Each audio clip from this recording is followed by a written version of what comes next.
Hello friends, welcome to the channel trade with Aakrish. आज का ये जो वीडियो मैं बना रहा हूँ ये बेसिकली पूरी तरह डेडिकेटेड है जो जिन मेरे दोस्तों ने होम लोन ऑलरेडी ले रखा है और वो इसकी ईएमआई चुका रहे हैं। ठीक है, तो आज का ये वीडियो सिर्फ़ और सिर्फ उन्हीं के लिए है। आज का वीडियो मैं किसी स्टॉक मार्केट के रिलेटेड नहीं बना रहा हूँ ये। ठीक है, कोई स्टॉक की सजेशन वगैरह कुछ नहीं होगा इसमें। आज आज सिर्फ़ और सिर्फ हम बात करेंगे होम लोन पे। ठीक है, होम लोन पे इंटरेस्ट कैसे बचा सकते हैं हम, होम लोन पे हमें क्या करना चाहिए, हमें पहले उसको पे करना चाहिए या नहीं करना चाहिए, या फिर हम पूरे टाइम तक उसको चलाएं। तो क्या क्या चीज़ें होंगी मैं सब आपको डिटेल में समझाने की कोशिश करूँगा, और how how we can save more money by paying home loan. ठीक है, तो चलिए दोस्तों शुरू करते हैं। ये मेरा चैनल है टेलीग्राम का, ट्रेड विद आकृष। इसको आप ज्वाइन कर सकते हैं इंट्राडे और पोजिशनल पिक्स के लिए, जो मैं फ्री में डेली देता रहता हूँ, या जब भी मुझे सही लगता है तब मैं इसको बेसिकली प्रोवाइड करता हूँ यहाँ पे पिक्स। तो आप इसको ज्वाइन कर सकते हैं। ठीक है, तो चलिए टाइम नहीं वेस्ट करते हैं, सीधे चलते हैं अपने होम लोन पर। तो ओके, जो मैंने एग्जांपल लिया है 20 लाख के लोन का। तो मैक्सिमम लोग हमारे पास जो हैं जो 20 या 25 लाख या 15 लाख का लोन लेते हैं या 30 लाख का लोन लेते हैं। ठीक है, तो आज के हिसाब से हम चेक करेंगे। जैसे 20 लाख का लोन लिया है, मैक्सिमम बैंक हमारा 7% के आसपास इंटरेस्ट रेट पे हमें ये लोन प्रोवाइड कर रहे हैं 20 साल के लिए। ठीक है, तो अभी होता क्या है, 20 साल का लोन लिया है, 20 लाख का लोन लिया है आपने 20 साल के लिए, और 7% इंटरेस्ट रेट है, तो आपकी ईएमआई बनेगी कोई 15,500 रुपये की, जिसमें आपको 20 साल के लिए 17,21,000 रुपये कुछ आपको इंटरेस्ट, सिर्फ और सिर्फ इंटरेस्ट आपको पे करना होगा। ठीक है फ्रेंड्स, तो इसकी एक मैंने एक्सेल शीट में ऑलरेडी ये सब बना के रखा है। 20 लाख का लोन है, interest rate, loan tenure, EMI और इंटरेस्ट हमें कितना पे करना पड़ रहा है। ठीक है, सेकंड चीज़, अब जो लोग लोन ले चुके हैं इतना, अब वो क्या करें वो। ठीक है, अभी शुरू शुरू में क्या होता है, घर ले लिया तो अच्छा लगता है यार, अपना घर हो गया, बाकी सब चीज़ें भी अच्छी हैं। ठीक है, रोज़ किराए पे, किराए जो मकान मालिक रहता है उसकी चिक चिक ख़त्म हो गई। ठीक है, और भी 10 चीज़ें होती हैं। अपने घर में आके एक सुकून रहता है, अभी बहुत अच्छा लगता है अपने घर में आने के बाद। बट जैसे जैसे आप ईएमआई पे करते रहते हो, 1 साल 2 साल हो गया, तो फिर आपको लगता है यार बहुत ज़्यादा इंटरेस्ट जा रहा है।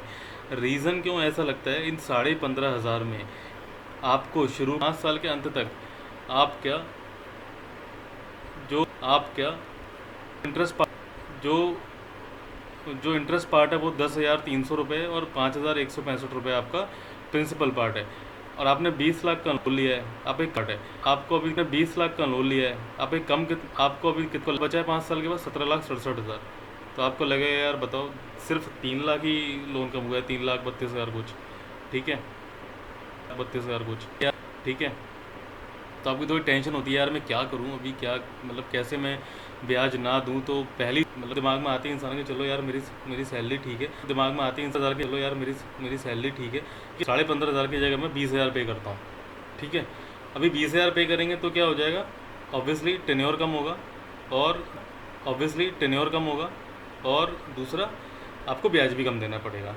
ठीक है, मैं यहाँ 5,000 20,000 नहीं, मैं कहता हूँ यार चलो मैं 2,000 रुपये एक्स्ट्रा कर रहा हूँ। यार नहीं, मैं कहता हूँ यार चलो मैं 2,000 17,000 पे करता हूँ, 15,500 की जगह मैं 17,500 पे करता हूँ अगर। ठीक है, अभी देखते हैं क्या सीन होता है। अगर मैं 17,500 पे करूँ, सिर्फ 2,000 रुपये अगर मैं बढ़ाता हूँ, आप देखो नीचे, तो मेरी जो डर में बढ़ाता हूँ, आप देखो नीचे, तो मेरी जो ड्यूरेशन है वो हो जाएगी लोन की 15 साल और 8 महीने।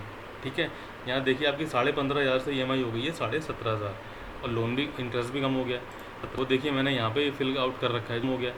वो देखिए मैंने यहाँ पे फिल आउट कर रखा है, जो होम लोन अमाउंट वही है, इंटरेस्ट रेट भी वही है, आपकी ईएमआई बढ़ गई और यहाँ पे इंटरेस्ट रेट कम हो गया। जो पहले आप 17,21,000 रुपये दे रहे थे, कम टोटल इंटरेस्ट 17,21,000 आपको दे रहे थे, टोटल इंटरेस्ट आपको देना पड़ेगा 13,14,000 रुपये। ठीक है, तो अभी डिफरेंस कितना हो गया ईएमआई में, 2,000 रुपये अप्रॉक्स का, 1937 रुपये, ऑलमोस्ट 2,000 रुपये का। और आपने इंटरेस्ट में बचा लिया साहब पूरे 4,71,000 रुपये। ठीक है, 4,71,000 रुपये। ठीक है, अब एक तो ये तरीका हो गया। ठीक है, अब इस तरीके में सबसे बड़ा नुकसान जो मुझे लगता है वो ये है कि आप नुकसान जो ये है कि जो आपको इनकम टैक्स की रिबेट 20 साल तक मिलनी थी, आप जो ले सकते थे, वो आप अब 16 साल तक लोगे। मैं अप्रॉक्स आइडिया लेके चल रहा हूँ, अब आपको वो सिर्फ 16 साल तक मिलेगी लेके, तो आपको अब आपको वो सिर्फ 16 साल तक मिलेगी। इसमें अब आपको जो 16 के बाद 4 साल लेंगे आप, उसमें इनकम टैक्स रिबेट का फ़ायदा नहीं उठा सकते। पहली चीज़ तो ये होगी, ठीक है। दूसरी चीज़ जो अब मैं बताने जा रहा हूँ वो आपको पता लगेगा कि जो अब नुकसान जा रहा हूँ वो आपको पता लगेगा कि इतना बड़ा नुकसान आप कर रहे हो, ठीक है। अभी हमने कितनी EMI बढ़ाई थी, सिर्फ 2,000 रुपये की, ठीक है। अभी मैं क्या बोलता हूँ कि 2,000 रुपये की हमें क्या शुरू करते हैं, ठीक है। 1,000 रुपये की हम एक सिप शुरू करते हैं, ठीक है। कोई भी अच्छा म्यूचुअल फंड आप जो अपने हिसाब से सेलेक्ट करोगे, आप वो देख लो किसका रिकॉर्ड अच्छा है, किसका जो जब से वो सिप शुरू हुई है तब से उसने अब तक कितना इंटरेस्ट हमें दिया है एन एवरेज एनुअली, और लास्ट 5 साल का भी देख लीजिए ताकि उसका लेटेस्ट रिकॉर्ड हमें पता लग जाए कि यार 5 साल के लिए कितना इसमें इंटरेस्ट रेट अभी चल रहा है उसका, ठीक है। तो जैसे फॉर एग्जांपल मैंने एक म्यूचुअल फंड सेलेक्ट किया हुआ है, ये है आपका Mirae asset emerging blue chip. मेरा इससे कोई लेना देना नहीं है, ना मैं उसका कोई स्पॉन्सर हूँ। आप चाहे तो किसी और सिप में इन्वेस्ट कर लीजिए, ठीक है।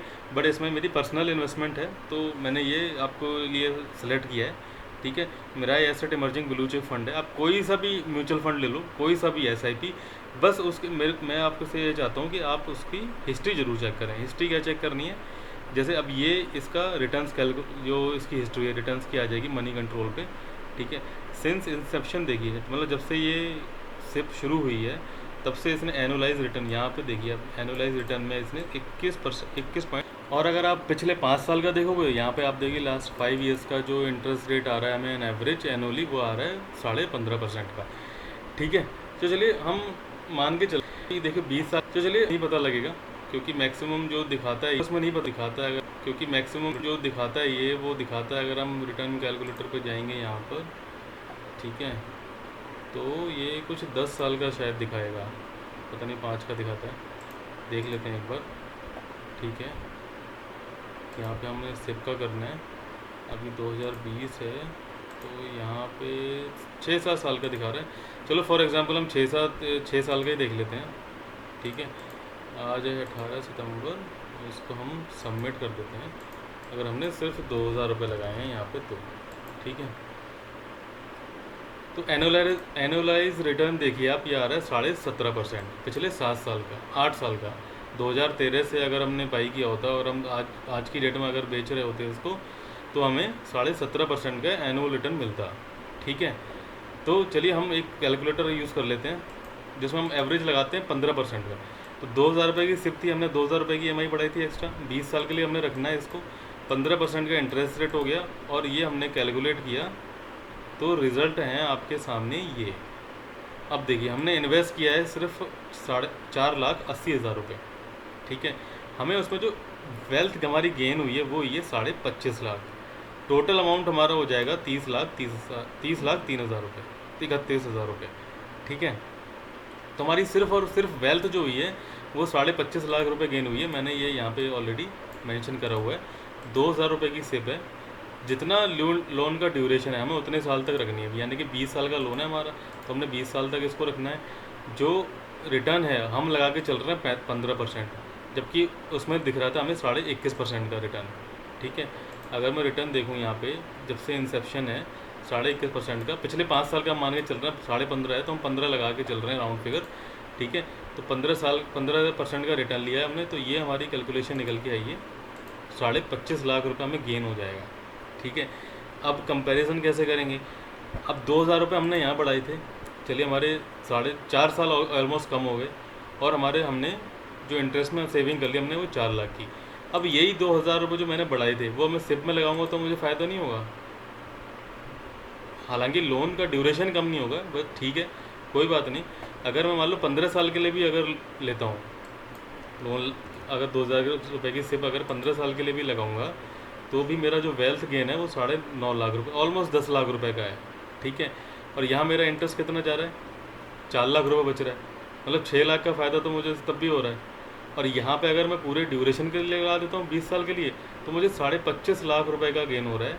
और यहाँ पे मैंने टोटल इंटरेस्ट दिया है 17 लाख रुपए का, 17,21,000 रुपये टोटल में। डिफरेंस भी अगर आप देखोगे इसमें, तो डिफरेंस इसमें दोस्तों हो जाएगा आपका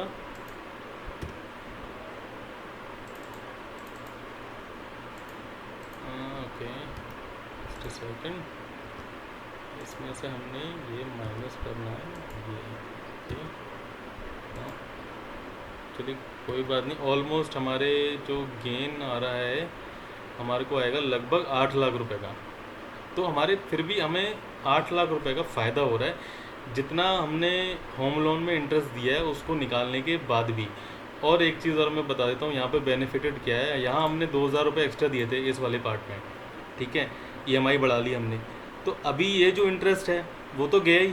2,000 रुपये जो हमने एक्स्ट्रा लगाए थे 16 साल के लिए, मतलब 16 साल के लिए, तो वो भी तो हमारे चले ही गए ना, वो तो बैंक के पास गए, वो तो कहीं वापस आने नहीं है कभी, ठीक है। बट ये वाली जो सिप चल रही है हमारी, अगर मान लीजिए हम 20 की जगह इसको 30 साल के लिए रख लेंगे तो ये दोस्तों फिगर हो जाएगी 1 करोड़ की। मैं आपको ये दिखाता हूँ। मान लीजिए अगर हम इसको 30 साल लिख देते हैं, सेम वही हमारा 2,000 रुपये की सिप अगर चलती रहेगी, तो हमारा जो गेन हो जाएगा वेल्थ गेन, वो देखिए 1.3 करोड़। सिर्फ 10 साल और एक्स्ट्रा रखने पे हमें इतना ज़बरदस्त गेन हो जाएगा इसमें, ठीक है। तो एक तरह का आप ये समझ लीजिए रिटायरमेंट फंड भी शुरू हो जाएगा आपका। आपने होम लोन का इंटरेस्ट भी चुका दिया और आपका एक अपने फंड, एक वेल्थ भी आपकी क्रिएट हो गई उस टाइम तक, ठीक है। मान लीजिए आप 30 साल के हैं और अगर आपने लोन 30 साल की उम्र में लिया है, ठीक है, होम लोन लिया है आपने 20 लाख का, ठीक है, आप एक साथ के साथ 2,000 रुपये की ईएमआई और शुरू कर, SIP और शुरू कर दीजिए 30 साल के लिए। जब तक आप रिटायर होंगे 60 साल के होंगे, तब तक आपके पास 1 करोड़ रुपये फंड आपका वैसे ही रेडीमेड हो जाएगा, ठीक है फ्रेंड्स। सिर्फ आप कोई सी भी ले लीजिए, मैंने फॉर एग्जांपल आपके लिए मिराई के लिया है, तो आप कोई सी भी ऐसी सिप लीजिए जिसका रिकॉर्ड अच्छा हो, ठीक है, जो हमें 15% या 10% 12% के ऊपर हमें रिटर्न दे रही हो, वो सिर्फ मान के चलिए अच्छी रहेगी। पोर्टफोलियो भी आप चेक कर लीजिए कि इसने कहाँ लगाए हुए हैं। तो इसने सारे लार्ज बैंक और मीडियम मिड कैप फंड्स में लगाए हुए हैं, HDFC, ICICI वगैरह, ये सारे फंड्स हैं इसमें जिनमें इन्होंने इन्वेस्ट किया हुआ है। तो ऐसे ही आप फंड अपने हिसाब से कोई भी सिलेक्ट कर लो, ठीक है। और हो सकता है आपको उम्मीद है कि ये वाला जो तरीका है मेरा वो अच्छा लगा हो। मैंने खुद ऐसे ही कर रखा है पर्सनली, मैं आपको ये बता रहा हूँ कि मैंने खुद भी ये तरीका फाइंड आउट किया था, तो मैं खुद भी ऐसे ही चल रहा हूँ। मैंने भी लोन लिया हुआ है, इतना नहीं है बट मेरा कम है लोन, ठीक है। बट मैंने SIP इतने की ही चला रखी है सेम ड्यूरेशन के लिए। बेनिफिट आपको बता दिया मैंने, वेल्थ गेन हो जाएगा आपका। दूसरा, आपको इनकम टैक्स की रिबेट पूरे 20 साल तक मिलेगी। आपको कोई भी फालतू स्कीम, म्यूचुअल फंड ऐसे कोई तलाशने की ज़रूरत नहीं है, ठीक है फ्रेंड्स। तो आज का वीडियो यहीं ख़त्म करते हैं। उम्मीद है आपको वीडियो अच्छा लगा होगा। अगर अच्छा लगा है तो सब्सक्राइब जरूर करें चैनल। मैं ऐसे ही और आपके लिए काम के फ़ायदे के वीडियोस बनाता रहूँगा। लाइक ज़रूर करें और शेयर भी करें, ठीक है friends. Thank you so much for watching it. Have a nice day.